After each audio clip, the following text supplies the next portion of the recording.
जय जगन्नाथ सांग मैंने जेहेतु आज धनु संक्रांति तो मते माँ कहले शिव मंदिर जावाई तो मु भी बाहरी पड़ी तो भाविली आपण मानक देवदेव महादेवंकर दर्शन करदेवी तो चलतु दर्शन करिया।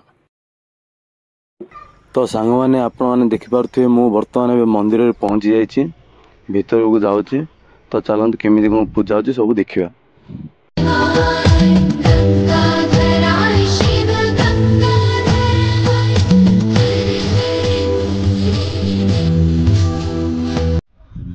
यह थिला आम रामनगर पाख लिंगराज शिव मंदिर। तो एबे मोर पूजा सरला मु पुणी थे बाहरी पड़ी मो घर को जावाई तो मुझे घर को जाऊँगी।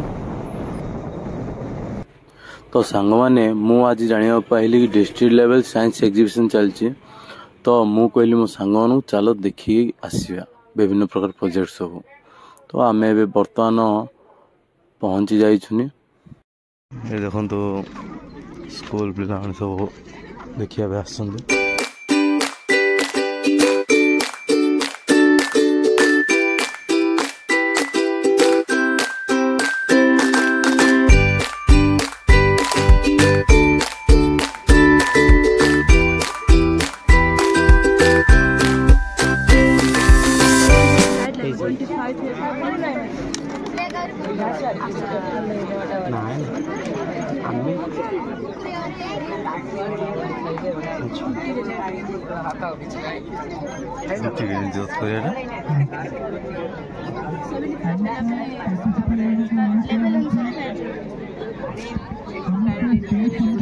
फूल है मोजर बचला जानी पारे पानी फूल है ना ओवरफ्लो पत्थर ही केवल व्यवहार कर से जो पत्थर थी सब पानी गुड़ा सब दूषित जल गुड़ी आप जानते कि पड़ी थे जिते बड़े वर्षा पड़ो से किसी छोट छोट धूली कणा लगे रही जहाँ पीवा भी उपयुक्त न था जदि आम से फिल्टर कम कौन से प्रथम जानवर अच्छे ना फिल्टर कम हो दूषित दूषित जल को शुद्ध।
वर्ष करवा मन कर से उर्वरता कमी जीव यदि हाइड्रोपोनिक्स करिया कोन से गोटे वर्ष जदि कलो से पीवीसी पाइप रे जदि हम माने करबा से गोटे वर्ष न 12 की 13 वर्ष रहबो तापर 13 वर्ष पर से नष्ट हो जिवो कारण से भी तार जति बड़ सेडा ही पछर छी तापर कोन स्टेप न तापर से पीवीसी पाइप गुडा को बाहर करी कि new PVC pipe use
video जदि भल लगी निश्चय भाव लाइक शेयर एंड सब्सक्राइब करदे। रही जय जगन्नाथ।